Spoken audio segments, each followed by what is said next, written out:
I find it so hard to start videos. Thunder. There's a rainstorm outside. Yay! Okay. Anyways, hi, I'm Josie. Welcome. Thanks for clicking on this video, I guess. What you came here for and what I'm going to talk about is, just 4 things to kind of do for your mental health. I quickly wanted to explain because the video is going to cut to a whole different setup. That the video you're going to watch is from March of this year. But at the time I wasn't quite ready to put myself out there yet, but I thought what I talked about is still very valuable. So that's what you're gonna see. I also wanted to kind of put as a disclaimer that I'm not like a licensed therapist. I did just complete my Psychology Bachelor, so that's very exciting. And I would say that I have quite a lot of own experience going through my own mental health journey. And along the way, I've just learned a lot of things that have come to help me, and I think that more people may benefit from. So maybe you take something away from this and can like try something out, apply it to your own life. Of course, not everything works for everyone, so everyone needs to find out like own things that help them and kind of work for them. So I just wanted to quickly put that out there. So that's it. Enjoy the video and be well. I'm still working on my talking skills. So, bye.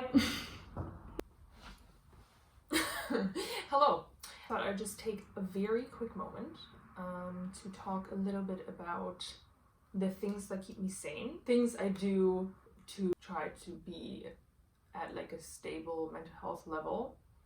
Doesn't always work, but these are like the things that I do basically almost on a daily basis to ground myself and to feel myself and to be a functioning person who actually enjoys being alive sometimes.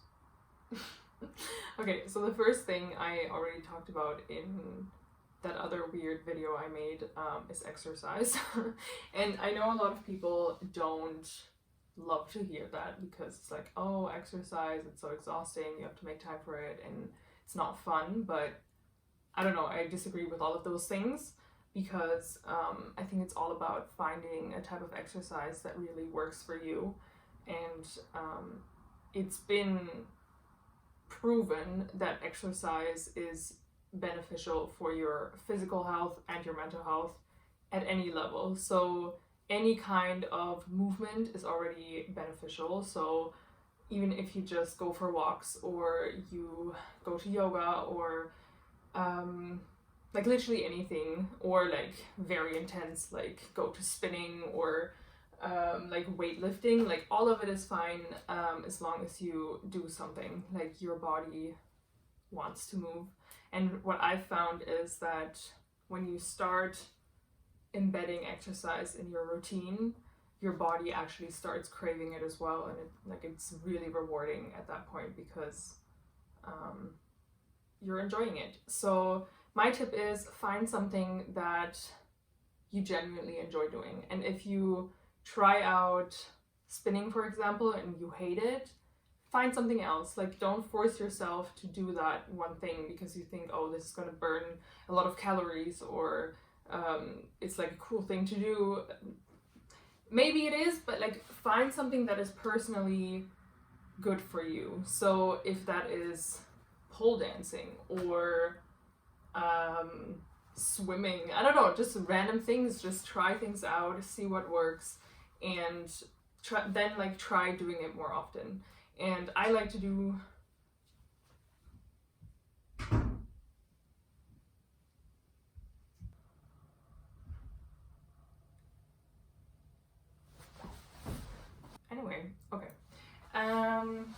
so the kind of exercise I like to do is like about 3 years ago I started weightlifting, so just going to the gym and kind of lifting heavy stuff. And then I also occasionally go for runs or do some yoga, but really like whatever I'm in the mood for. So just find something that works for you is my tip. Then the next thing I like do to stay sane is meditation. And I think this is, again, something very unique to each person, how you like to meditate. Like, kind of throughout the years, I try to do different kind of styles, even without kind of really knowing what I was doing. So at first I would just sit down and like try to consciously breathe and just kind of feel whatever feelings came up. And that was super valuable for me at the time. Then I also tried the Waking Up app by Sam Harris, which was also interesting to kind of try like guided meditation. And then at the moment I'm kind of, again, like kind of just doing whatever works for me, loosely based on this book I read, Addicted to Love by Jan Gertz, I think is his name. He kind of named a couple of techniques in that book, and yeah, I can't really get too deep into it right now, into all the technicalities of it, but the bottom line is that meditation teaches you to be more aware and be tuned into yourself and feel your body and kind of have this moment of calm and focus as well, of like, hey, I'm alive, I'm right here, and what am I feeling right now? I think that's really important, to kind of tune into feelings that you're having in that moment and to be aware that those feelings don't dictate your actions, that you can choose to observe your feelings without acting on them. And the same goes for your thoughts. So you can see your thoughts and not identify with them. And meditation is a really good way of practicing that. So meditation, another thing to look into if you want to get your mental health under control. And then one more thing that I really do quite a lot and have been for the past 2 or 3 years is journaling. And this is something that really, really carries my mental health a lot of the times. So yeah, this is my journal, and I just sit down with a pen and just write down my thoughts and the feelings I'm having. And it's really like a best friend almost, that you can rant to, and you can, like, everything is allowed. You can write down whatever comes to your mind and you can dwell on that topic as long as you like. Nobody's going to judge you. It's just for you. And for me, that's just a therapeutic way of kind of being allowed to process everything in my own time.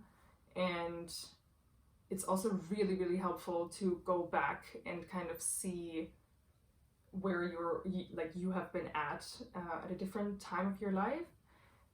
Especially important for me, someone who really cycles between highs and lows a lot, is to kind of go back to the good moments when I'm not feeling so great. So when I'm in a down kind of phase, then I'm have a tunnel vision of it always sucks, life is always hard, I always struggle.